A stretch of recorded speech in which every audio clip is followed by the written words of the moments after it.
Top 10 secrets to getting your marriage green card approved. This is based on my experience, so they're mainly my secrets that I'm sharing with you.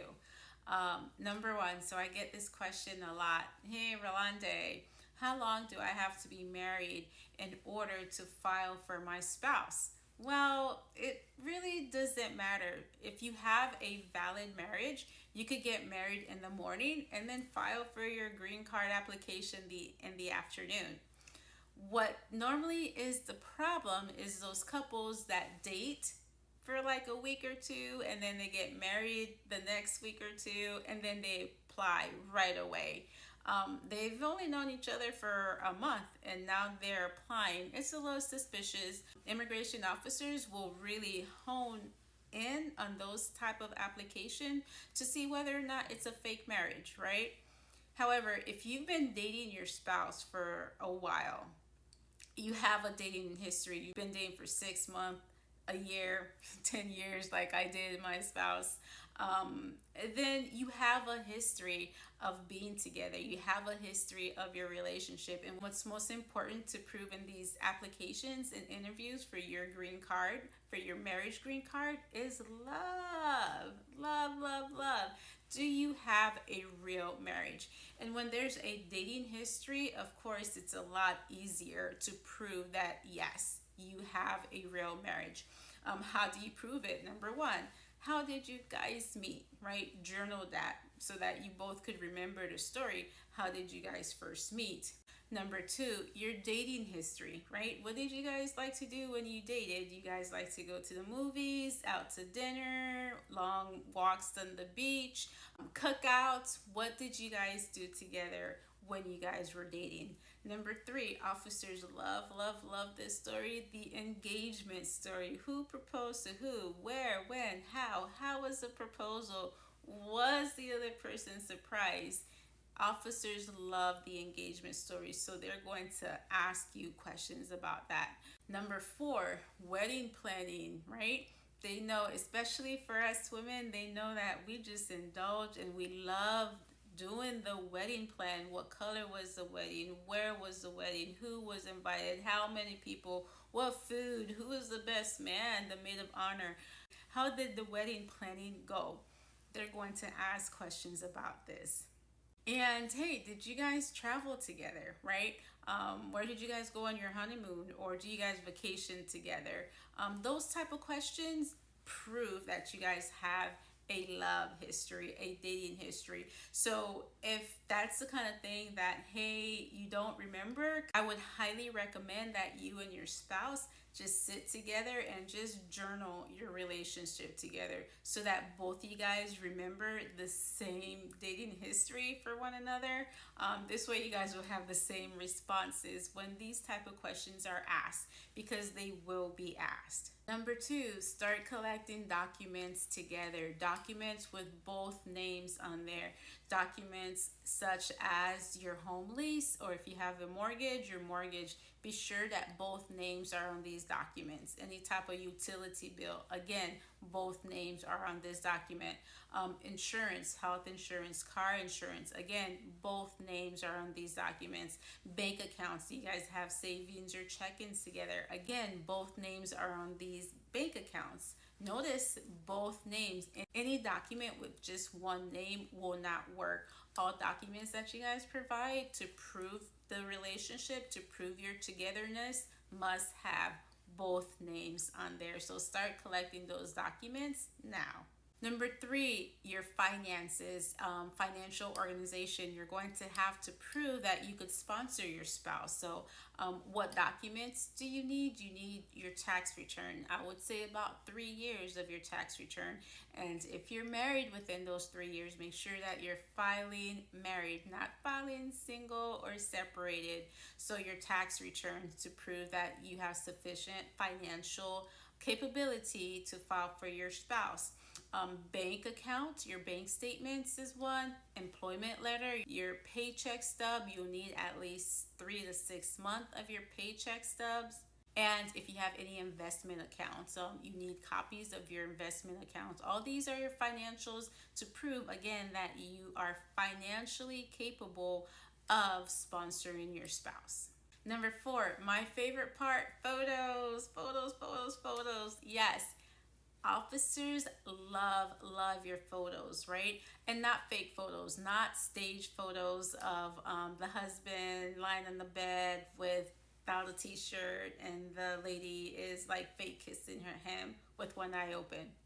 No, no, no, no, no. Like real photos, photos of you and your spouse with other family members. If you have kids together, with the kids together. If you go out with your siblings. You go out with your friends. You guys go out to eat with your family members. Photos of you just living your life with your spouse, right? No stage photos. The officers, they love that. I always try to get my clients to do like an album of their life history together. So, approximately a picture per month that they were together, just to show the evolution, the growth of their relationship, right? That's very important. Behind each photos, I like to put like the date the picture was taken, the place the picture was taken, and who are in the photos. Okay, so photos are important, and photos could say 1,000 words.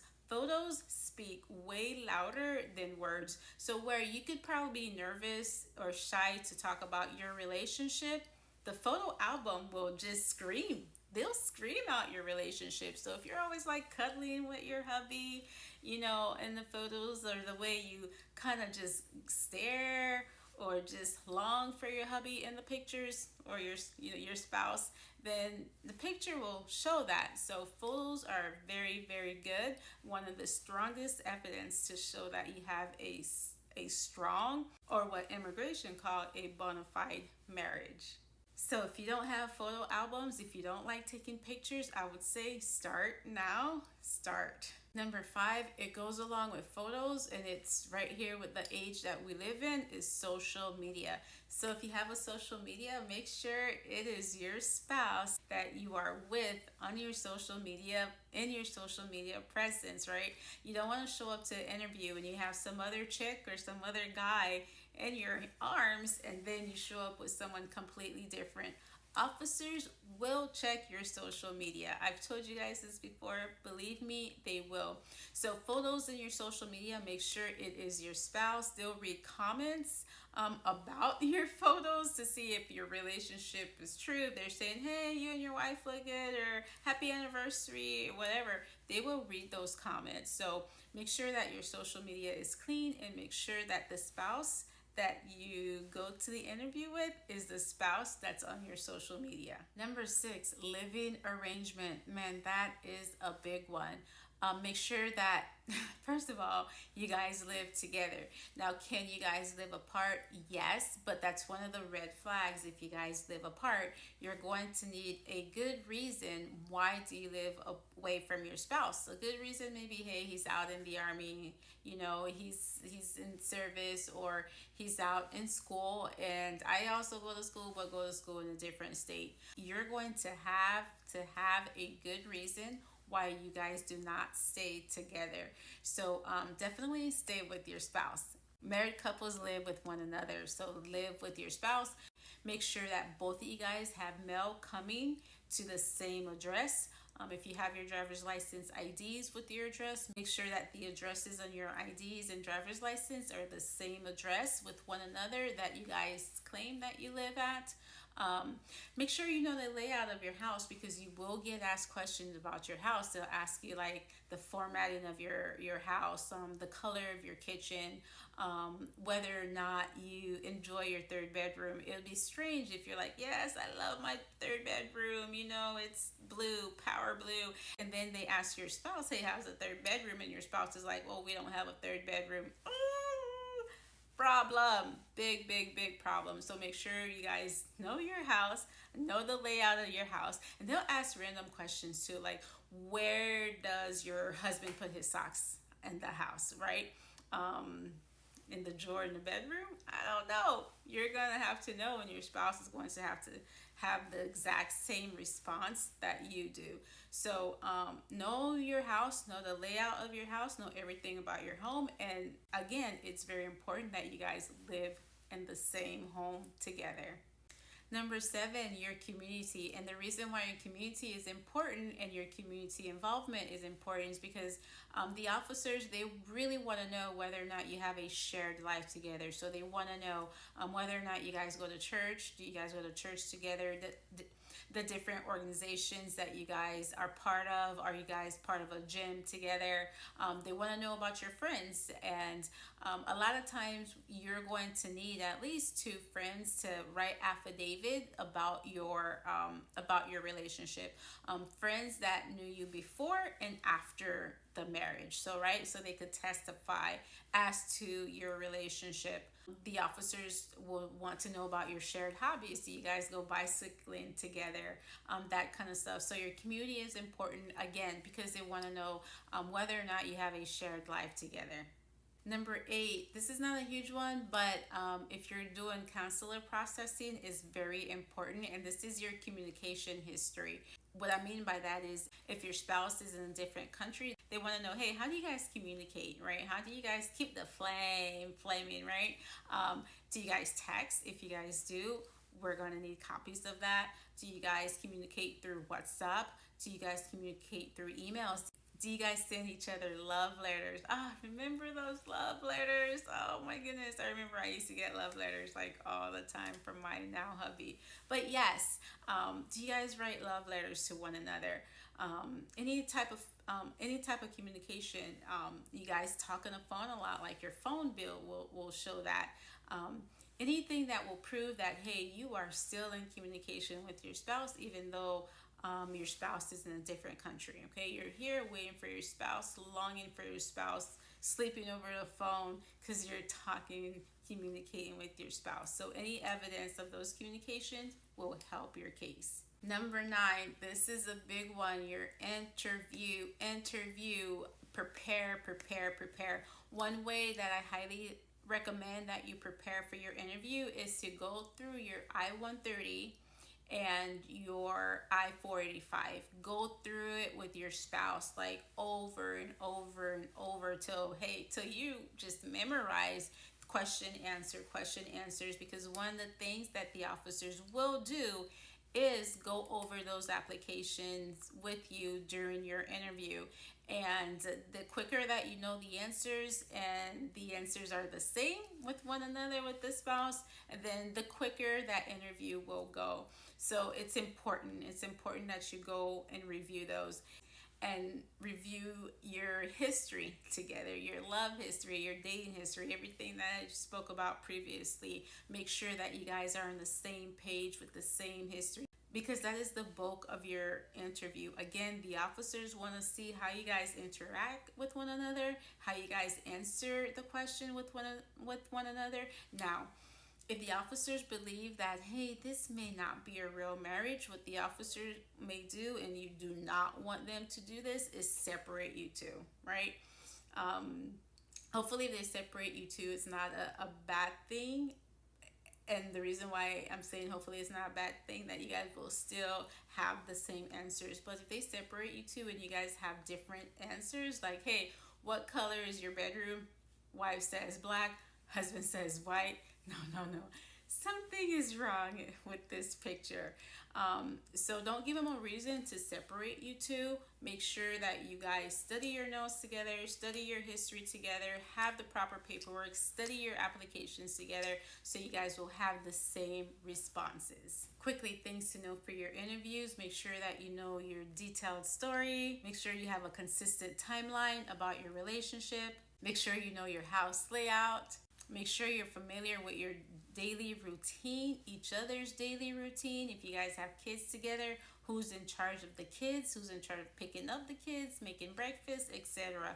Make sure you know your routine. And number 5, very important, make sure you know other family members' name. It'll be kind of strange if you don't know your husband's mother name, right? And vice versa. So make sure you guys know each other's families. Really quickly, before I end this video, a couple red flags that you guys should prepare for if there's a huge age difference. For example, wife is 50 and the husband is 17. No, the husband is 18. If the husband's 17, that may be illegal here in the US, but the husband's 18. Be prepared to explain that gap. If there's a language barrier, wife speaks Spanish, husband speaks Creole only, how do you guys communicate? Be prepared to explain that. Any culture difference, for example, wife is Muslim, husband is Christian, like how does these two cultures interact? Be prepared to answer that. Any previous marriages, that's very important. If you have previous marriages, make sure you have the divorce for those previous marriages. And if they're in different languages, make sure that they are translated in English, and make sure that it's certified. So, not just my homie translated this for me, but a certified translation of all your documents that's in a different language. And of course, the big one, if you guys don't live together, be prepared to answer that. So, those are my top 10 secrets to getting your marriage green card approved. Well, maybe they're not secrets, but it's good information to have. Listen, the most important part about these interview and application is to prove that you have a bona fide marriage, prove that you have a real marriage, a marriage from love. So as long as you do that and your spouse could prove that they could financially support you, I think you're in good hands. If you have any questions, let me know. Rolande Adolph with Adolph Law Group. Have a blessed day. Ciao.